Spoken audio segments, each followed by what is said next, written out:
坐标武汉，花500万买了一个65层超高层住宅的62楼，如今真的是烦恼不断，肠子都悔青了啊！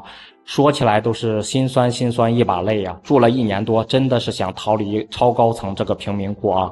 朋友们，大家好，这里是江城武汉。这些年呢，随着整个城市的发展和土地的一个紧张，很多大城市的住宅可以说是越建越高啊。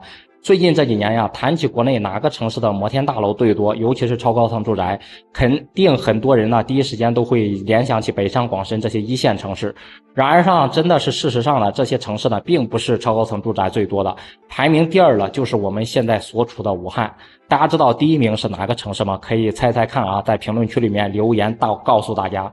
大家可以看一下咱们面前现在密密麻麻全部都是高松入银的钢筋水泥啊，真的是让人看着是压迫感十足。哎呀，太压抑了，我感觉真的是太压抑了，我看的都头晕眼花了。武汉呢，作为一个新一线城市，第5城啊，这几年真的是修建了非常多的超高层住宅。像这种在其他城市里面30层、40层、50层的高层住宅，早就满足不了武汉了。武汉现在建楼呀，动辄都是60多层往上啊，难怪很多外地的朋友啊，第一次来到武汉就非常的惊讶，武汉的楼你们都修这么高干嘛？北京、深圳我都去过，我都没有见过这么多的高楼呀。当然了，很多朋友也会说了，超高层住宅呢会是未来的贫民窟。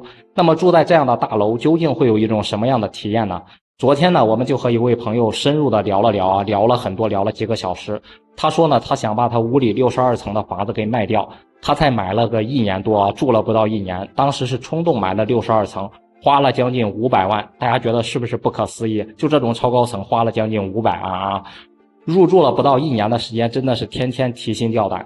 由于呢，他也是第一次买房子啊，没有什么购买经验，总觉得呢房子是越高越好，站得高我们看得远嘛，也望得远嘛，视野呢才能够更红火更成功。而且呢，大家都知道武汉是一个江城，有长江和汉江，站得高呢能够看到宽阔的长江和汉江，欣赏了一览无余的一个江景。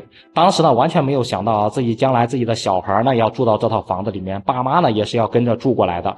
真的是入住以后才发现超高层住宅有太多的硬伤了。首先第一点肯定就是等电梯的一个时间啊，等的时间真的是特别长特别长。早上上班的时候呢，有时候要等电梯，基本上20-30分钟，基本上每一层都要停，一层停个1-2分钟，太耽误事了。有好几次呢，我都是算好时间去上班了，就是因为呢等电梯的时间太长了，到公司呢竟然迟到了，迟到了呢就得罚款嘛，一次呢公司罚200，一个月工资才几千块钱，一次罚200，我真的是太无语了。那第2点就是62层啊，就是大家可以算一下，将近200多米的高空，完全就没有任何安全感。就是他们家这个房子实在是太高了，我从上面往下看，腿都是发抖的，看着都非常的吓人。就是住这么高呀，朋友就非常担心自己的小孩子。孩子假如说想到窗户边去玩，上阳台那边去玩，或者是连廊里头去玩啊，他都会赶紧的制止。虽然说风景视野是无敌，但是呢，完全没有安全感。到了冬天下雨天就更别提了啊，外面刮起那种大风，这个雨声啊也是呼呼的，风声也是呼呼的，感觉整栋楼都在晃啊，摇晃摇晃，就是让人非常的提心吊胆。一旦呢以后发生火灾该咋办？现在呢消防云梯最高也就是100来米左右，像他们家住的高度呀，我估计消防员啊都爱莫能助，真的是想想都后怕啊。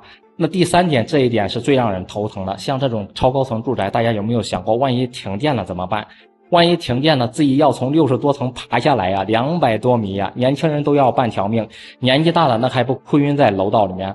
朋友说呢，有一次停电没有办法，他叫了外卖，给外卖小哥呢加了30块钱的小费啊，外卖小哥直接就拒绝了，我是死活都不愿意爬上来的啊，毕竟呢送完这一单基本上都累瘫到地上了，我还怎么送其他的单？外卖小哥直接就把电话给撂了。大家都知道这种房子也都是70年的一个产权。这位朋友呢，也在网上搜了很多，看了很多关于超高层住宅以后维修难度大的问题。假如说过了10年，过了20年左右，房屋质量出现了问题，怎么维修？这么高的高度，谁来维修？真的是想想都头疼。无奈之下呢，他就决定把房子给卖了啊，换回低楼层去，换个什么3楼或者是8楼住。但是呢，房子挂了大半年还是没有卖掉。大多数人看了他这个楼层都会觉得楼层实在太高了，然后不适合居住，或者呢就是有些看房的中介呢干脆就让他降价啊，你降个40-50万应该会好卖一些。